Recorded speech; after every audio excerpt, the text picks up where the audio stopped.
نحمده ونصلي على رسوله الكريم. أما بعد, we express our praise and gratitude to Allah Ta'ala, and we seek blessings on the Prophet, peace be upon him. So, last time we had our extensive discussion about Ayah 62, which is the interfaith Ayah, and a couple points. One, this is always cited as interfaith, at interfaith events as proof that non-Muslims can go to paradise.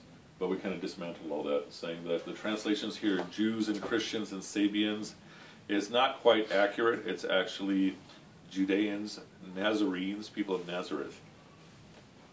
And the Sabians, whoever believes in Allah in the last day, and does right, they will have the reward with their Lord. No fear upon them, nor shall they grieve. And this ayah was essentially an answer to two things. Number one, what happens to someone before the Prophet, peace be upon him, came along? Do they have a hope for salvation? And the answer was yes, anyone who believed in Allah on the last day and did right. And then two, also responding to the notion that all Jews are going to go to hell. Because Bani Israel, the children of Israel, just before this was what was said about them in Ayah 61, that they are covered with humiliation and poverty and anger from Allah because they repeatedly rejected the signs of Allah and killed prophets, and that's because they disobeyed and transgressed. So the point is that one of the first things we said when we were talking about the children of Israel is do not assume the children of Israel are Jews, do not assume the children of Israel are wicked, and thus do not assume the Jews are wicked, right? And Ayah 62 is reinforcing that point. When they say killing the prophets, they're specifically referring to Isa. That's not where there are other prophets that were attacked. John the Baptist also. Who's he again in the he's the same time as Jesus. Yeah. If you go to like the Topkapi Palace Museum, you'll see his bones. Like they have his like hand bones. Just kind of. So it's brutally killed. Yeah. Because even I don't know if anyone's ever tried to verify it, but like the main mosque in Damascus, there's like this area in the center which is said to house his head. It's like that one, like the wife's daughter something passed her, right? I don't know. Isn't it? I mean, like, so wasn't it like a ruler or something that enslaved him, but then? Yeah, probably. Yeah, I don't remember anymore. Yeah. That's kind of strange, don't you think? I mean, like, they're the prophets of Allah subhanahu wa ta'ala, of course, and you know, Abu Jahl was trying to attack the prophet, and then it was like this thunder came upon him, and he fell back, and here you have brutal mutilation of a prophet, and that was allowed. You know? Yeah, Allah allowed it. Yeah. I mean, on that notion of heads, if you go to Cairo, there's a Sultan Hassan Masjid, and there's this room in the back behind the prayer hall that me and a friend just like stumbled into, and I'm like, does this suddenly feel like it's gotten really serious? And I look around, all these people look like they're crying and stuff, and again there's this big elaborate display thing, and then we asked, okay, what is this? And they said this is Imam Hussein's head. I don't know how you'd ever verify it. Oh, you know what you could do? Dental records? Well, you could take the DNA from the hair of the prophet. Yeah, and the DNA from that head. Yeah. Oh. Everybody would say the copy of the hair of the prophet, right? Yeah, a lot of people say they have it. Like, yeah. Every second. But, have it on their head. Yeah. So anyway, so that was Ayah 62. So our goal. There's also an ayah that, or hadith that, you know, it's a hadith Qudsi that I think, according to that whole beginning guidance thing, that Allah will wage war on the enemy of the beloved of Allah. Yeah, the awliya. The awliya, right? Yeah. And that's what I find strange. I mean, there's a little discord there. Oh, how could that be allowed then? Yeah, how could that be allowed? But awliya can still be killed, right? Yeah. Meaning it doesn't mean that you kill and get away with it, though. Yeah, the thing with I had a hard time with Omer being killed, you know, but what I realized was that he wanted that. I mean, he wanted to die shaheed in Medina. Okay. Right? And I remember talking to Medina streets about that. I'm like, it's just strange. I mean, this was a guy who was, you know, the shaitan would walk the other direction, but he was stabbed during prayer. What an uneventful way to die, kind of thing, you know? Not like in the battle where the other Sahabas died. Yeah. And there's like, this is what he wanted, you know? And I just find that to be so strange, you know? Sure. Although that is a pretty ideal way, right? You know, you're leading prayer, and then, I mean, not really an ideal way, but No, but So I mean, if you're gonna and go, that he wanted that. That's the interesting. And there's what he pointed out was that there is no way statistically probable wise, because he wasn't even living in Medina. You know, when oh, interesting. yeah, he said there was no way for him to have died there. Wow. You know, and He was then, in Mecca? he was not. I know for sure he wasn't living in Medina. You Okay. know? So he was just visiting and praying there, and then he said, you know, he made this really important. He's like during the Barzakh time, you know, the people who die shaheed, like their soul actually enters this green bird, and the green bird actually surveys all of Jannah from that time until the actual Day of Judgment. So, and he said that there's some riwayah that this bird will actually be sitting on the throne of Allah, surveying all of Jannah, and it's going to be housing Omer's soul until the Day of Judgment. Wow. You know? And so this is what he wanted, and he got his wish. I'd He was totally even take living- that. Yeah. Yeah. That'd be, But these Awliya and Yahya, I'm like, you know, that's just brutal mutilation, man. Oh. yeah. So yeah. Okay, so that sets up the stage for the next section, starting from ayah 63.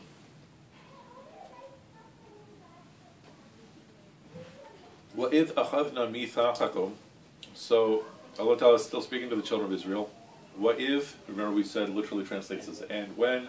The meaning of and when in the Quran is take a lesson from this moment in history. Right? Okay, and when we took the pact with you, وَرَفَعْنَا فَوْقَكُمُ الطُّورِ وَرَفَعْنَا, and we raised فَوْقَكُم, above you, الطُّور, the Mount Tur.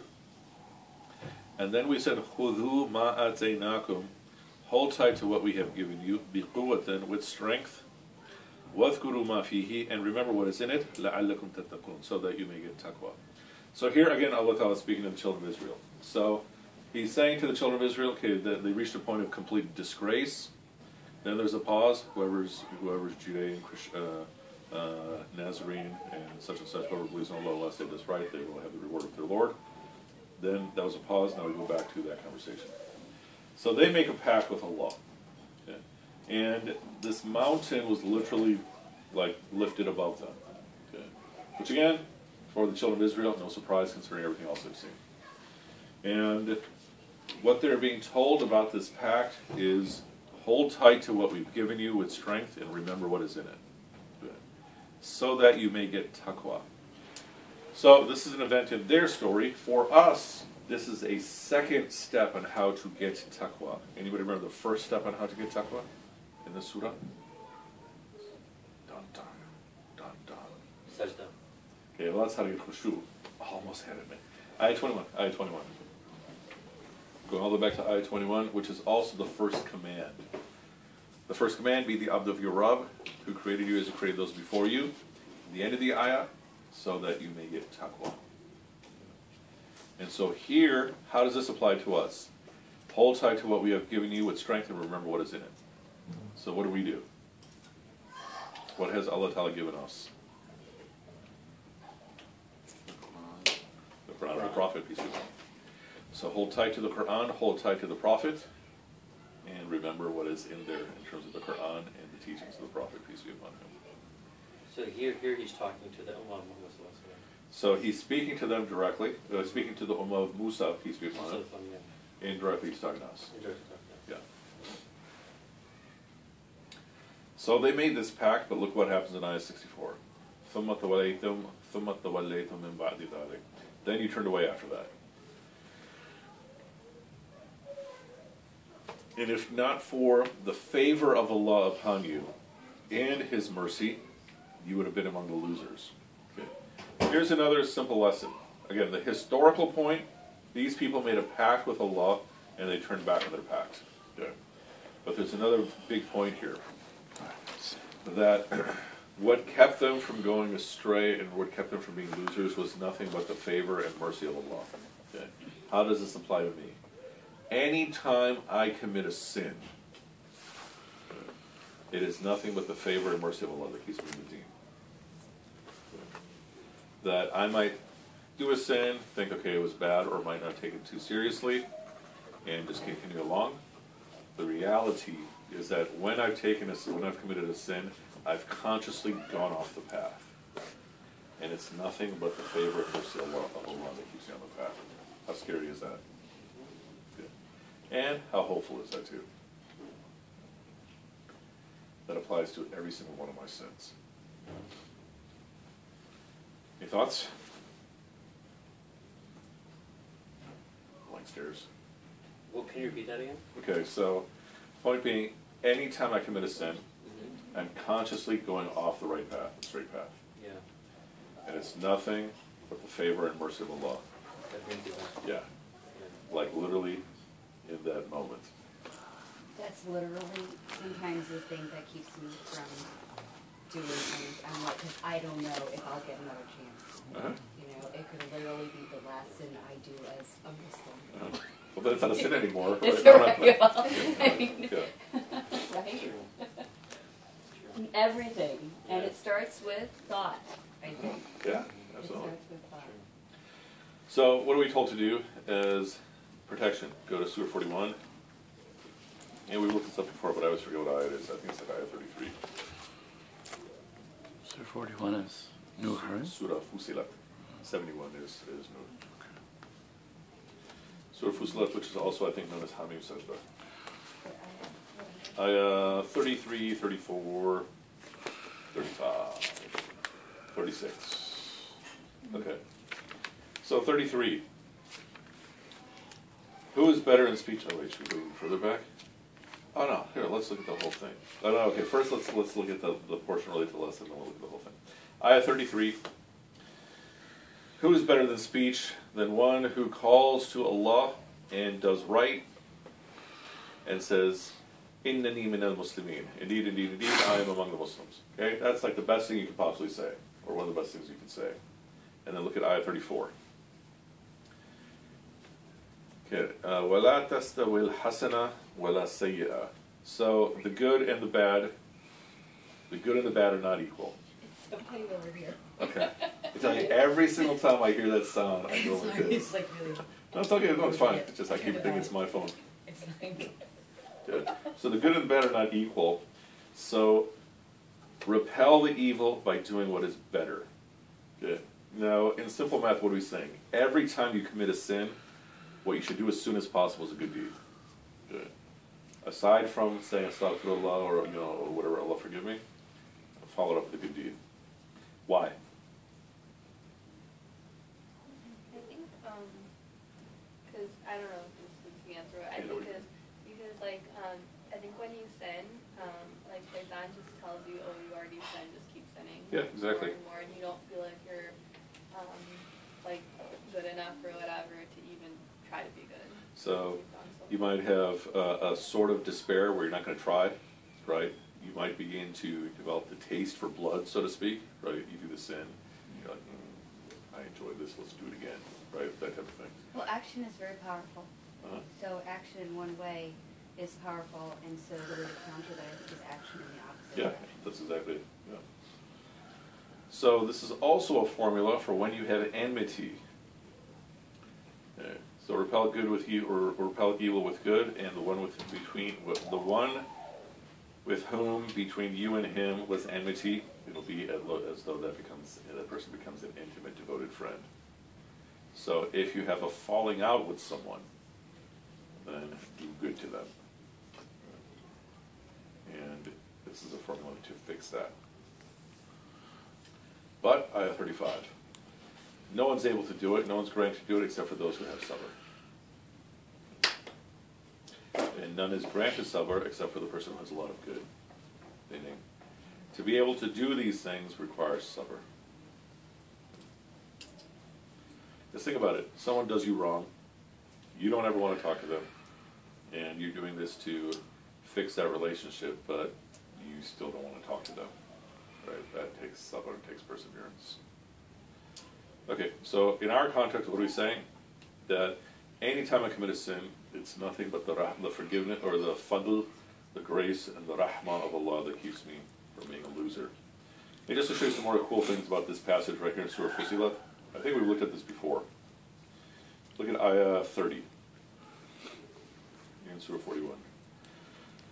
Those who say, our Lord is Allah, Rabbun Allah, and then they stay on the right course, angels descend upon them, saying, "Do not fear, do not grieve, receive good tidings of paradise, which you are promised." Okay. So a few things. Angels are fulfilling the third command. Remember the third command?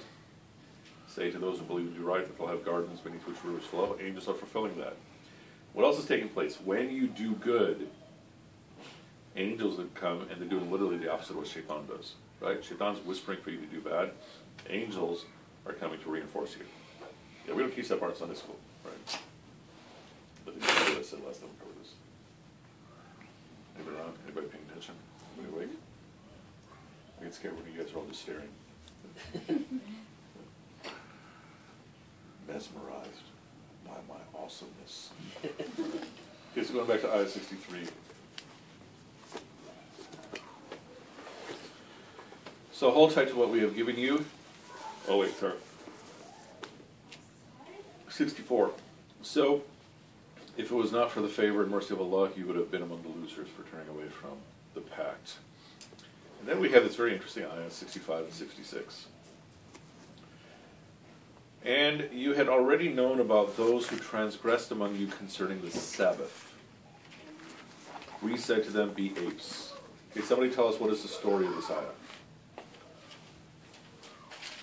They were asked, like on Saturday, not to do certain things, and they did it, and they were turned into apes and they disobeyed.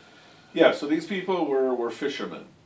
And the day of the Sabbath was Saturday, right? And so they're not supposed to work. They're not supposed to do any earning. They're only supposed to do worship.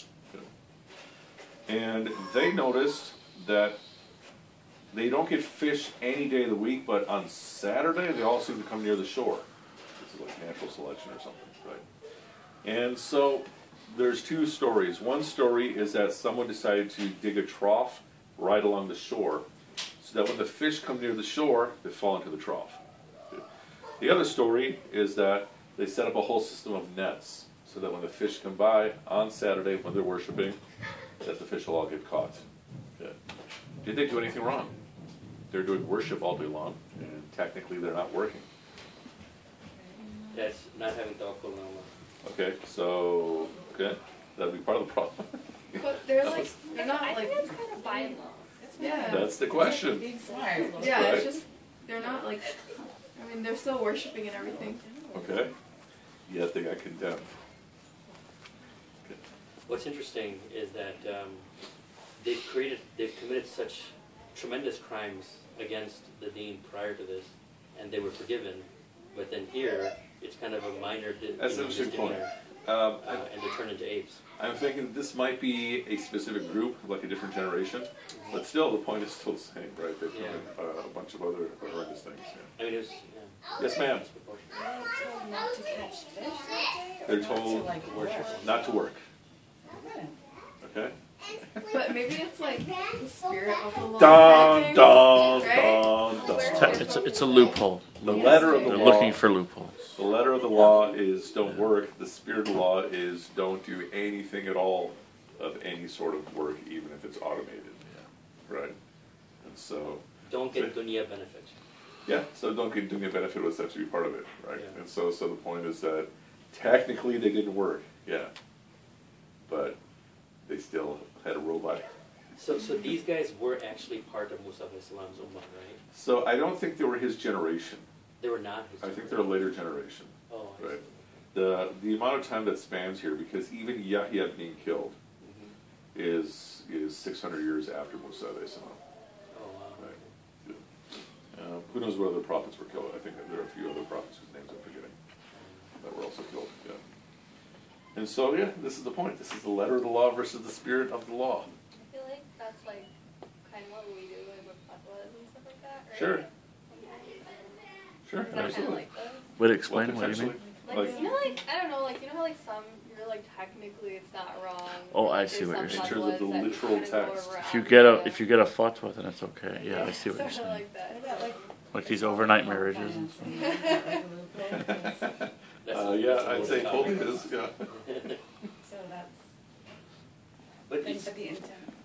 no, I'm with you, man. I'm with you, because it seems like it is, actually, because it's like, you're, at the end of the day, you are paying greater percentage of what the value of the home is. It's not truly you know, dollar for dollar, you're obviously paying more, but you're calling it rent for a Yeah. period of time. Because you have to. Yeah, you have to report that, and that's just it. It is kind of a loophole, though. It is a loophole. You know, It's a pure loophole. I don't know. And there's some people that don't advocate that and just get conventional loans, you know. But Or give someone guidance. Is that what you're trying to? Yeah, one of my students who used to work for guidance, I always ask him, so what's it like working for misguidance these days? having had a house purchase on guidance financial, originally purchased on low riba, then guidance. Is there like yeah. a short answer, or is it just like a Your long intent answer? doesn't count, like you're trying to do. Unless you're trying to do something good. I know, If it's- at least Kind they're of part. trying. It's a whole different Yeah, discussion. Yeah. I mean, we could say at least they're trying to steal all our money. Anyway. It's true. So that's one thing to think about: the letter of the law versus the spirit of the law. We can argue that technically they did not violate the letter of the law, but they did violate the spirit of the law. The spirit of the law is don't work, don't earn, don't benefit from dunya. You know, however you want to lay it out. They did not contradict the text, but they did do something wrong. Okay, so think about that. What just happened? So he's So like, I looked at his He's hand, like- I was like, what's going on here? he's like a gangster. The way he was walking, he was hilarious. Turned into an 8. Oh, that's really bad. So, Did we start on 64? we're on 63 still. 165 now. Or 60, But we started on or 65. We 64. started on Let's 63. start on We started on 63. 63. Yeah. Okay. They were going to high speed. Yeah, jeez. So again, look at it from another perspective. That Christianity, from our perspective, focuses on the spirit of law. Judaism, from our perspective, focuses on the letter of law. So we're, in theory, the happy medium where you have the spirit of law and the letter of law. What are some examples, if you can think of any, where in our deen it is okay to violate the spirit of the text, or it's okay to violate the letter of the text while maintaining the spirit of the text? Could it be like the ayah about drinking? Okay. So I about drinking says don't drink, so I can violate the letter of the text, which No, means what? I'm saying. Okay. Are you drunk? This is an My interesting approach Saturday to night me. sounds really different. I wasn't expecting that coming from you. Yeah, exactly. No, but like, maybe I'm. Now the camera comes I know. It's a focus Camera in pans. justifying alcoholism. No, Your mom's gonna watch that video. What kind of detail? No, but like, isn't it like you're violating the spirit, like the letter of the text in the Quran when it says don't drink while you're praying, Yeah. but then the spirit is just don't drink Oh, interesting point. because it's like Okay. the opposite way. Okay. That's interesting because we could still make the argument that it's still only saying, like, it is kind of leading you to don't drink, but you're not doing anything wrong. Okay. Like if you're drunk outside of prayer for that ayah, another ayah comes along and says don't drink at all. Right. Okay. So. Would it be like, can't you like lie if it's, if someone's being a prostitute or something? Or like, you know, if they're in danger or something? So we would call those exceptions, right? So for example, you can't eat pork, but what if you have nothing else, right? Essentially, this applies to almost everything related to social matters. So ibadah matters, there's very little wiggle room. Social matters, can we look at Ayah 282? I'd like I've done Are you this talking about like lying to people? Like I heard that it's okay to maintain relationships or something. I always wonder about that. I mean, people will cite that, but I'm not totally like settled on it. Well, like what do they cite? I heard that you're like, There's like 4 Especially, instances, like- I think. especially Is it- like I heard that like if you're married, you should. Like if your wife cooks something and it's nasty, it's okay to lie. Like That's it's okay that's to the lie. example they always give. So I don't Yeah. know. It's a one-way time example. Eh? So that's, I it's heard the, that does example this a make lot. me look fat? Yeah. Yeah. Yeah, that's on That that. exception. Yeah. It's a fat exception. Wow, this is like the longest eye in the Quran. This is literally the longest ayah. It is. Yeah, it is. Really? It's- Like, Oh, really? it's, Okay, 282. Almost at the end of the book. Yeah, it goes on. Wow. This is like the longest surah of the Quran too. Wow. Really? The longest Quran in the Quran. Okay, so 282. Actually, who wants to be our official reader? Anyone? I'll read. Okay, please read for us. He said it in such a sad way. O ye who believe, when ye contract a debt for a fixed term, record it in writing. Let a scribe record it in writing between you in terms of equity. No scribe should refuse to write as Allah has taught him, so let him write, and let him who incurs the debt dictate, and let him observe his duty to Allah his Lord, and diminish naught thereof. But if he who owes the debt is of low understanding or weak or unable to dictate, then let the guardian of his interest dictate it in terms of equity. And call to witness from among your men 2 witnesses. And if 2 men be not at hand, then let a man and 2 women of such ye approve as witnesses, so that if the one errs, the other will remember. And the witnesses must not refuse when they are summoned, but not averse to writing down. Be not averse to writing down the contract, whether it be small or great, with record of their term thereof. That is more equitable in the sight of Allah, and more sure for testimony, and the best way of avoiding doubt between you. Save only in the case when it is actual merchandise, which you transfer among yourselves from hand to hand. In that case it is no sin for you to write it not. And have witnesses when you sell one to another. Let no harm be done to scribe or witnesses. If you do harm to them, lo, it is a sin in you. Observe your duty to Allah. Allah is teaching you. Allah is knower of all things. Okay, so big ayah. Wow, very, very legalistic. Mm-hmm. So the part of this ayah that everybody remembers is what? 2 women. 2 women, 1 2 man. women, Yes. and so that in They are case only one half the forgets- value. Yeah. Woman is half of Yeah. a In man. case one forgets, then the other can remind her. That's the part everybody remembers. But what is being stated in this ayah, right? If you're going to take out a loan, It's contract law. then, yeah, it's basically contract law. Then write it down. Find someone to write it down. Okay. Then what else?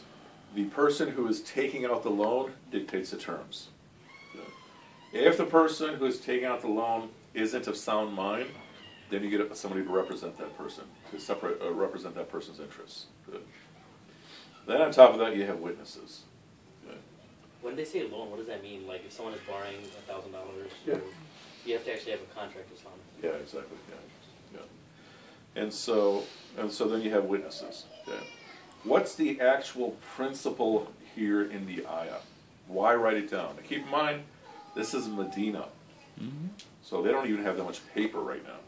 So people can't change it over time. Like be like, oh, you know, this is what was actually said. That was whatever. So what's the principle here? It's to make sure that people are not getting abused. Okay. You're writing it down.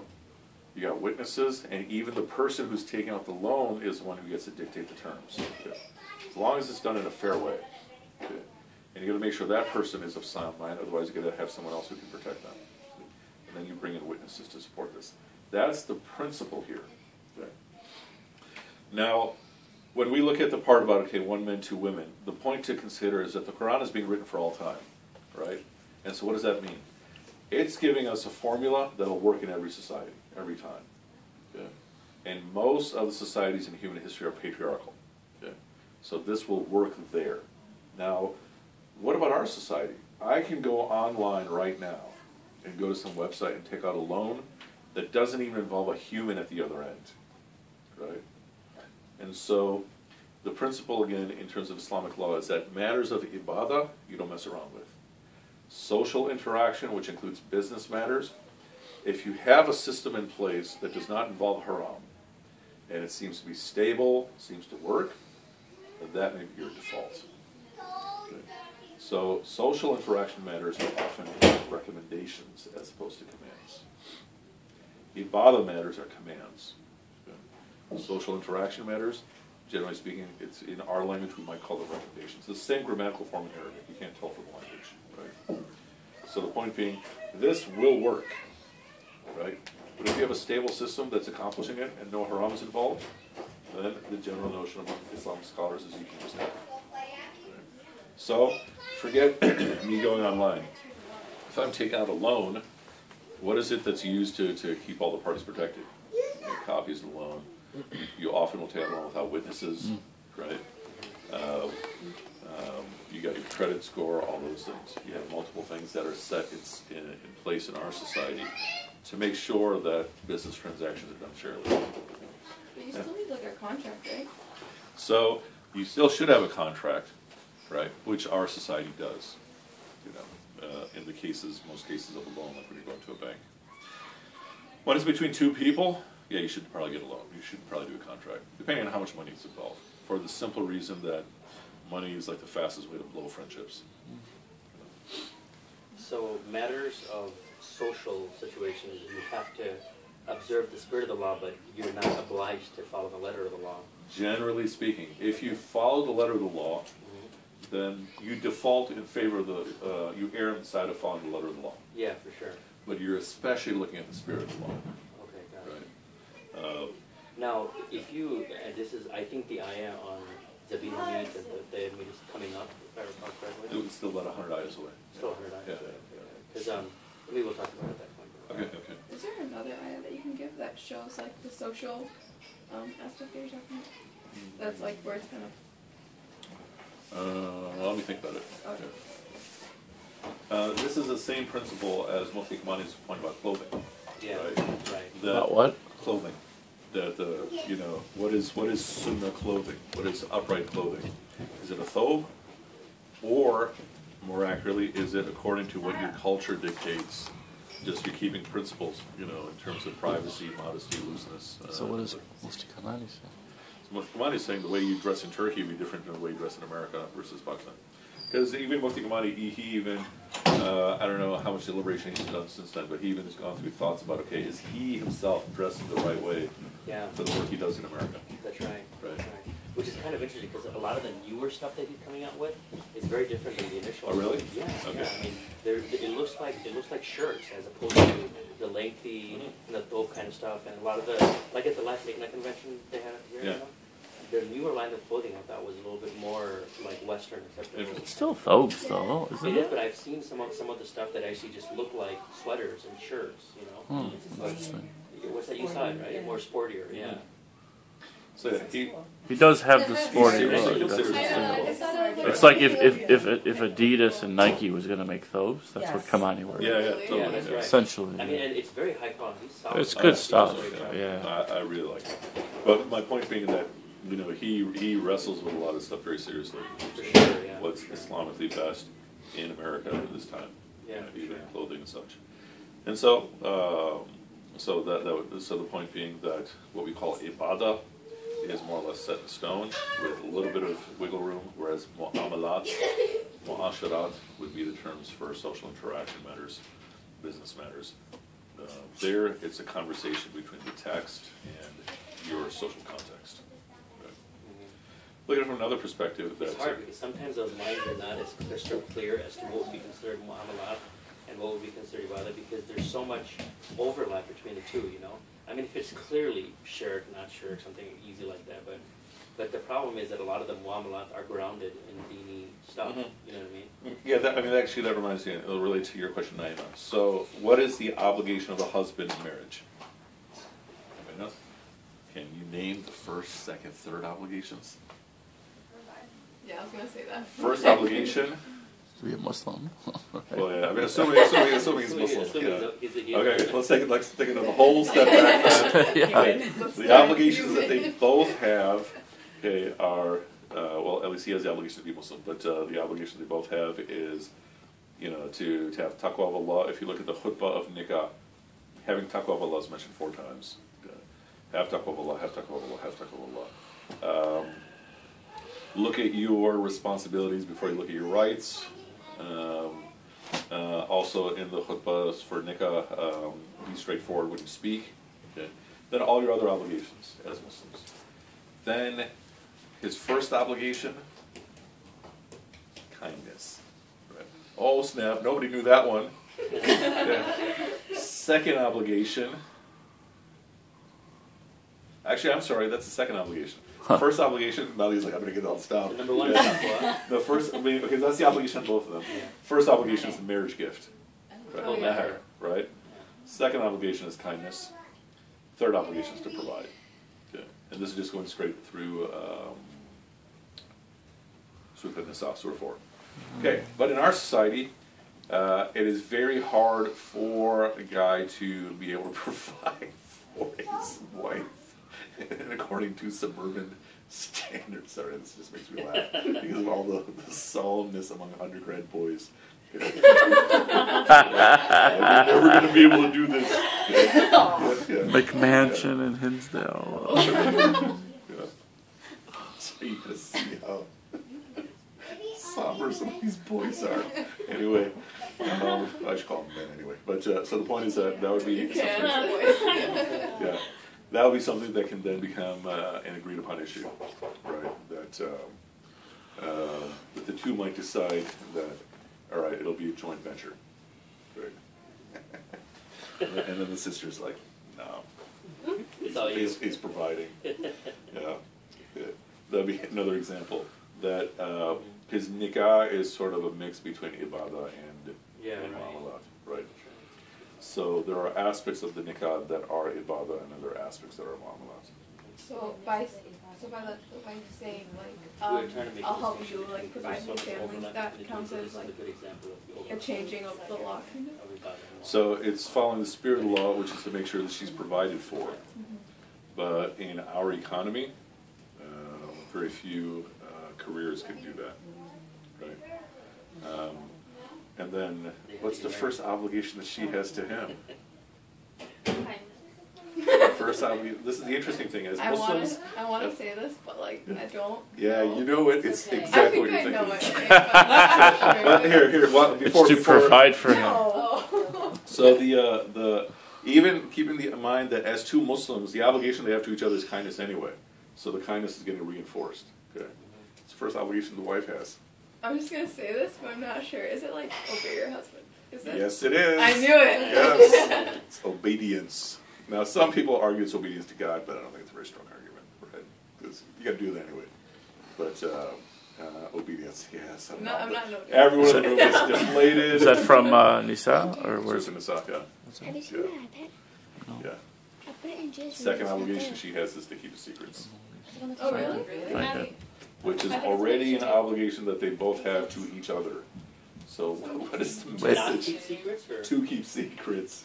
Okay. So what's You say to the not keep what's secrets. To keep Yeah. secrets of each other? Oh, He- no. like- Oh, to keep each other's secrets. to guard each Keep other's each other's secrets. secrets. Yeah. Okay, got it. So okay, if the man as a Muslim already has the obligation to kindness, what is the message that's being given? If on top of that, he has an obligation of kindness to her. Sorry? To be extra kind. Or, So, meaning that he may not realize when he's being unkind, right? And the fact that they already have an obligation, like, okay, think about how much of an obligation it is to keep another Muslim's trust. That if two Muslims have a conversation, then theoretically you're not even allowed to reveal the contents of the conversation. And some go so far as to say you're not even allowed to confirm that you had a conversation without the other person's permission, right? You're like, yeah, no, I don't think so. So having said that, if that's already in place, what is the lesson that's taken by the fact that the wife is additionally told to guard his secrets? Gossip! Yeah. Take it for whatever it's worth, yeah. Does that obligation survive the marriage contract? Good point. I mean, it's other issues. It's other issues like, I mean, exceptions would be safety and all those things, but yeah, it goes beyond the marriage contract, beyond It's the just terms. like, you can't like testify against like anything that happened in the marriage. Meaning, if it's a matter of safety in court and all those things. So it's sort of like a patient-client privilege. It's a husband-wife privilege. Yeah. Okay, how we got on this topic? Oh yeah, we were talking about spirit of the law, letter of the law. You gotta see MSA boys do. Tell them they don't have to do that? To make them I enjoy it. You know, Why would you tell them that? Just let them know. I guess Let They have to work hard. Let them educate themselves. Like literally, like so many MSA boys are like, there's no chance. There's no way we're gonna be able to get married.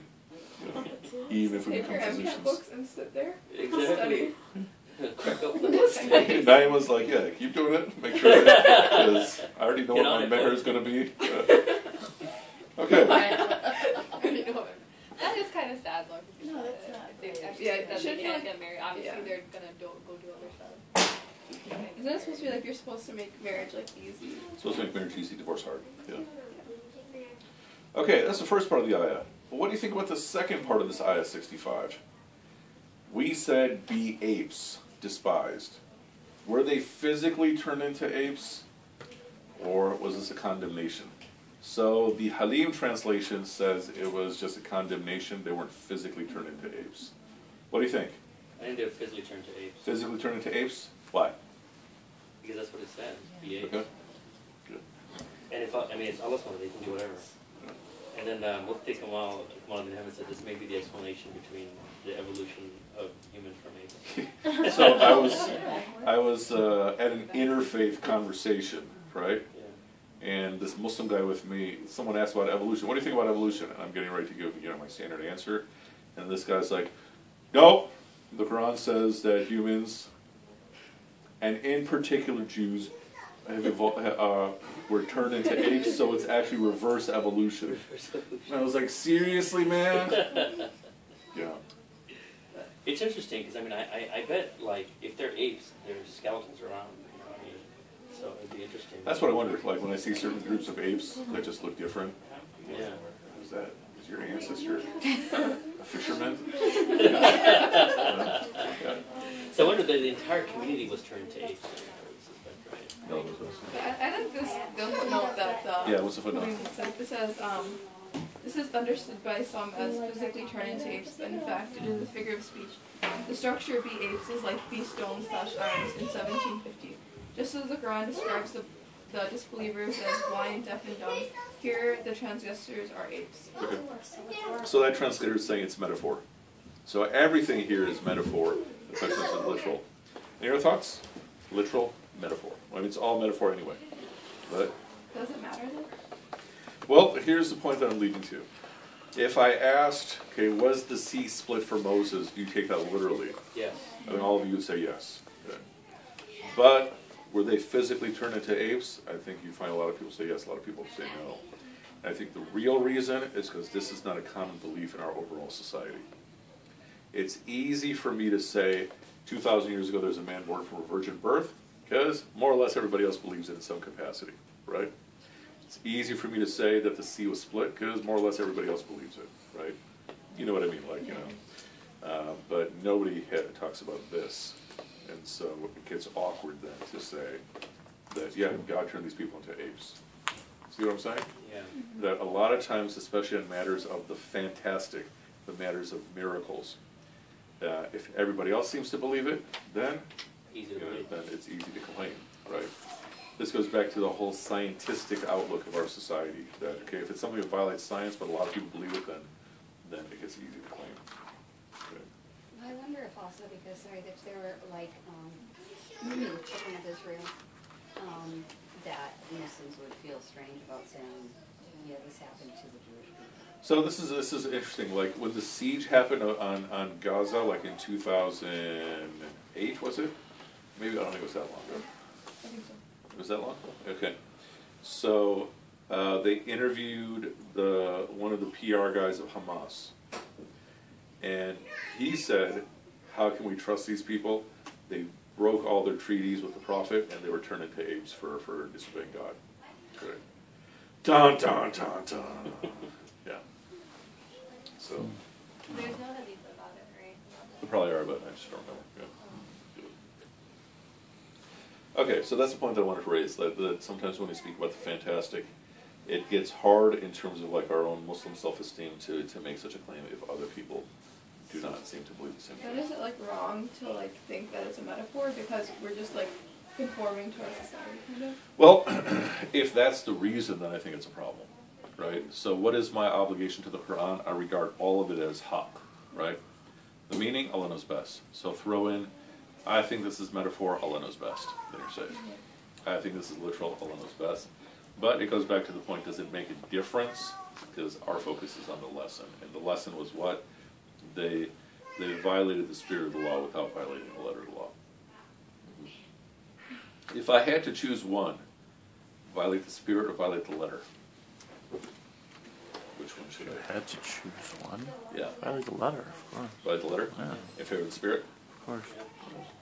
So that's something to think about. What would you say? What's your I think it depends on context, but yeah, overall, I would lean towards violating the letter rather than the spirit. Because how do we know we're not maybe even misinterpreting the letter? Yeah. So, I mean, bring it back to ibadah versus mu'amalat. In terms of ibadah, violate the spirit rather than the letter. Meaning, should I pray if I have no motivation, no concentration, no nothing? Yeah. Right. Social issues, you know, you're trying to make sure the principles are in place. Does Ayah 66 change your answers? We made it a deterrent for those who were present and those who came later. Does that lead you to think they were physically turned into apes or no? Seems like more like they were physically turned into apes. Or, on the flip side, how would they be told be apes? You know what I'm saying? Unless they had a prophet with them who said, okay, God says you guys are a bunch of apes. What do you mean? Okay, so Ayah 65, they violate the Sabbath, and then God says to them, be apes. So I'm guessing they're not hearing the voice of God. But can it be like all sides and it is done, right? Like, Okay. So you that can't would be- just say like be apes. So if it's metaphor, then how would that play out? That's what I'm asking. See, if it's literal, Oh. then it makes sense. Yeah, yeah. Suddenly they're a bunch of monkeys, right? But if it's metaphor, how would it play out? Well, it clarifies despised and hated. I mean, I'm not saying that has to be, you know, metaphorical. Meaning that they were, explain to them. Despised and hated like apes. Okay, so like, yeah, you guys know. They were dirty. Like now you're dirty. It could be. It could be. That was one of the theories I had. Maybe they could not, like, they had hygiene problems ever since. You know, yeah. Isn't this like before like it's fine. Medieval times? I don't know. Yes. Dinner and So, tournament. Yeah, that they were Oh, that's what you're saying. Empty back then. Yeah. Okay, but they were despised. Okay. So I mean, why is this question even coming up? Right? Because, like you said, you know, and I think you answered it because we have a hard time believing that this is actually a literal sort of thing rather than a metaphor. Yeah, I'm more addressing the sentiment in terms of how we have such opinions. But what are the scholars, like the general consensus of the scholars? I think the majority opinion is literal. That's what I thought too. Yeah. But I mean, some people definitely take it as metaphor, as you see from this translation. Yeah, But in my opinion, in my experience, more people seem to say that it's literal. that's what Kamaladdin was just saying. He says literal. There too, yeah. Yeah. So Ayah 66, we made this as a deterrent for those who were present and for those who succeeded them, and maw'izatan lil muttaqin, as well as a warning, mawa'id, for those who have taqwa. So another point, in my goals to have taqwa, this is the function of history in the Quran. Warning. Right? So we were talking about what is, right? Take a lesson from this event. Take a lesson from this event that happened in the past. And bigger than that, take mawa'id, or maw'idha from these events. Is that Mu'awidatan lil muttaqin? Is that mudaf? Is that an idafa? No, because li al-muttaqin. So li is the harf. Harf is the harf, yeah. Al-muttaqin would be the jar, yeah. Yeah. Have you guys done why is it little muttaqina and not muttaquna? Yeah. You've done Yeah. that? So, yeah. Yes, it's because it's not. Yes, no, it's jar. It's jar, Jar, exactly. jar, yeah. And it's the same. So it's ina, right? So Yeah. it's the same as nothing. Cool, man. How's the class going? It's great. I think the guy's very understanding. He's solid, man. Good. I mean, the thing is that you like, I've never been into a lecture where you sit for 2 hours and you actually stay awake the whole time and you actually walk out learning something. Yeah, that applies to me, especially when I'm giving lectures. Yeah. Yeah. But he's like, I've never seen him in teaching mode. I've seen him in student mode, but not teaching Oh, mode. is that right? Yeah. Good deal. college language was completely different. I mean, I slept through the entire class. Didn't pay attention. We had Li Guo, I don't know if you remember him. Who? The Chinese guy, Li Guo. Wait, what did you take in college? I took Arabic in college. Yeah. That orange book? Yeah, they were good. Hated that book, yeah. Okay. 67 through 71 is perhaps the most famous of all the stories in the Quran. The story of the slaughter of the cow. Now, we're going to read through this, and then also we have to clarify how it is commonly read versus how it is actually stated. So, sorry? I said I'm going to start saying curiosity killed the cow or something like that. Okay, all right. Yeah. So, إِذْ قَالَ مُوسَى لِقَوْمِهِ. So we've spoken about قَوْمِهِ, right? Why do the prophets speak to their own people? Because they're among them, they speak their own language. There's also a principle taken that when a prophet is saying, Ya qawmi, okay, oh my people, what they're also stating is that they still have hope in the people, right? As opposed to, may the curse of God be upon you. Okay. So they're still speaking to them with hope. Now think of the chronology. We just spoke about the people of the fish. We said that was probably generations after Moses, peace be upon him. Now we've jumped back to Moses. So I made the point before that when you're reading history in the Quran, never assume it's being given to you chronologically. It's given you as lessons. So, indeed, Allah commands you to slaughter a cow. To zabiha a cow. That usually perks up people's ears. Zabiha? What? Okay. And they said, are you taking us for fools? Or are you ridiculing us? And he says, A'udhu billahi an akuna min al-jahilin. I seek refuge in Allah from being one of the ignoramuses. I like that word. Yeah. So why are they saying to him, when Moses is saying to slaughter a cow, peace be upon him, are you making fun of us? Why are they saying that to him? Okay, there's a lot of principles in his eyes. Al-Jahilin. I mean, they had no other for their prophets. So, you know, So this could be something as simple as, what's the point? what's the point? Yeah, are you serious? Kind of thing? Are you kidding me? Kind of thing. Or why? And his response can be read two ways. One, God forbid. Okay, I'm not here to make fun of you. I'm a prophet. Right? Another is his response about their answer, which is, okay, I seek refuge from being one of the ignoramuses. Why? If it's a command from Allah Ta'ala, what should they do? Obey. Okay. Now, here we have a whole lesson in the discipline of questioning.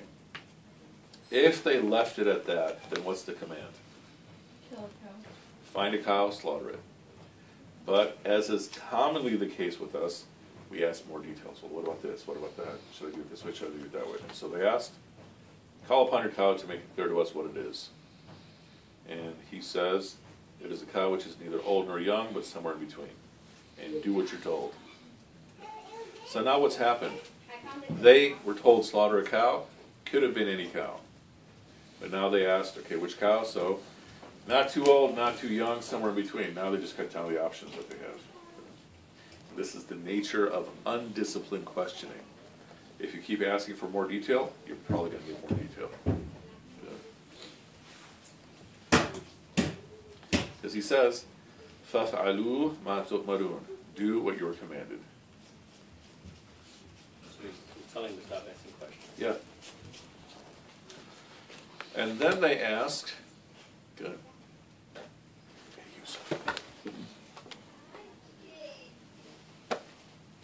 Come on.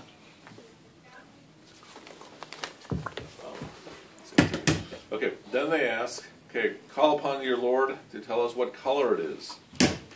So he says it's a yellow cow, but not just a yellow cow, bright in color, pleasing to the observers.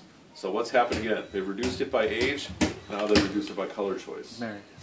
Imagine if they can't find a cow that fits this. Then they're really stuck. Small question. Yeah, is this like arrogance or is it like curiosity? I think you can read this story simultaneously both ways. One way to read this, actually three ways. One is just arrogance, like, okay, what kind of command is this? Another way is just undisciplined curiosity. Actually, I've just merged the two together. So curiosity, like, you know, you want to do the best, you want to do things the best way, but you're asking in an undisciplined way. And the other issue just being that, you know, sometimes with food, you know, okay, is this okay for me to eat? You know, you got to keep asking until you're just satisfied. Like nobody asks, okay, was the restaurant, you know, rented on interest, right? Yeah, yes, right. You know, or like the waiter, did you bathe today? You know, right? See what I'm saying? Yeah. Did you guys, you know, is your soap halal that you're using to clean the meat? Yeah. You know? So usually we ask these questions until we're just like satisfied, and that usually means that it's our nuffs that's dictating how much we're going to ask. Sometimes it's like a stalling tactic too, and like, yeah. Just ask. Still, That'd be funny if I thought this was water, but this is actually tea. Did you want tea? No, no. I mean, the overall like theme is still that they're searching for loopholes. And, so if we connect this yeah. to the previous story, is potentially that they're searching for loopholes. Right? But it's not like innocent curiosity, right? Well, we'll be adding a whole new dimension in a moment. Yeah. Oh, let me also tell you something interesting. So I have this student in class who denied that he was a rabbi, but his son was a rabbi. And so he said, this is the story of the red heifer. So he said, he asked, what color, what's the word here for yellow? So I said, safra'u. And I said, that's the same root for saffron. Another student in the class says, well, saffron, when you cook it, it turns from yellow to red. Or is it the other way around? Red to yellow. Red to yellow. And both he, a rabbi guy, and I were like, whoa, that was cool, right? Because for them it was a red cow, for us it's a yellow cow. So they ask another question. Okay. Ask us, all right, just tell us what cow it is. They're all the same to us. Inshallah, we'll be guided. So then he has more details. It's a cow neither trained to plow the earth or in order to irrigate the field, and it has no faults, no spots, no blemishes. It's like a Kobe steak. Okay? Yeah. Yeah. So, again, they keep reducing it. It says, now you've come to us with the truth, and they slaughtered the cow, although they almost did not. So almost did not means either they're looking for a way out of it, or they were asking so many questions they almost brought themselves to a point where they wouldn't be able to find the cow. But what's the backstory here? Here, so far, it's an issue of just obeying your prophet, right, and not asking for more details. Backstory is Ayah 72. Recall when you slew a man and disputed about it, but Allah was to bring about that which you were hiding. So we said, Allah said, strike the man with a part of it, a part of the cow. Okay. Yeah. I see these looks that you guys are giving me. That's the looks that they were giving Musa alayhi salam. And thus says Allah, bring the dead to life, and He shows you the signs that you might reason. So what actually happened? Somebody committed a murder, and now everybody's terrified. Who's the killer? And they're all pointing fingers at each other, but no one's coming forward. And then Moses comes along, peace be upon him, and says, God says to slaughter a cow. And their response is, are you trying to make fun of us? What, are you crazy? That's what they're asking, right? The idea was that they sacrificed this cow and they put the meat of the cow on the person, and the person would wake up. Yeah, they take like a leg and they hit him or something. Yeah. Is that what they put it on? Yeah, and so the point is that makes no sense. Okay. And so at first this story, I think it's so interesting the way that Allah Ta'ala lays out the story. At first the story is about obedience to the Prophet, you know, peace be upon him. But the story is about reason versus revelation. That it makes no logical sense that, all right, first they're trying to figure out who the killer is, and then the Prophet comes along and says, God says to slaughter a cow. Why are you talking about that at a time like this? Right? And then on top of that, they're supposed to take a piece of the cow and hit the guy with it. Okay, that makes no sense. But then the story is that they came back to life and he identified the killer, and then he died. Yeah, but it makes sense. If you're living with Musa and all that... All the other stuff that has happened, then it's This not is that strange weird. at all. Absolutely. Think, Yeah, you know. absolutely. So that's the actual backstory. So this is sort of why they're saying that. But yeah, they've already seen everything, right? And then alternatively, here is, the who had seen the sea split, C-split. but then they're required to hit them with this cow instead of guy just waking up and saying who it is. Yeah, right, that's true, that maybe that could happen. Or Musa,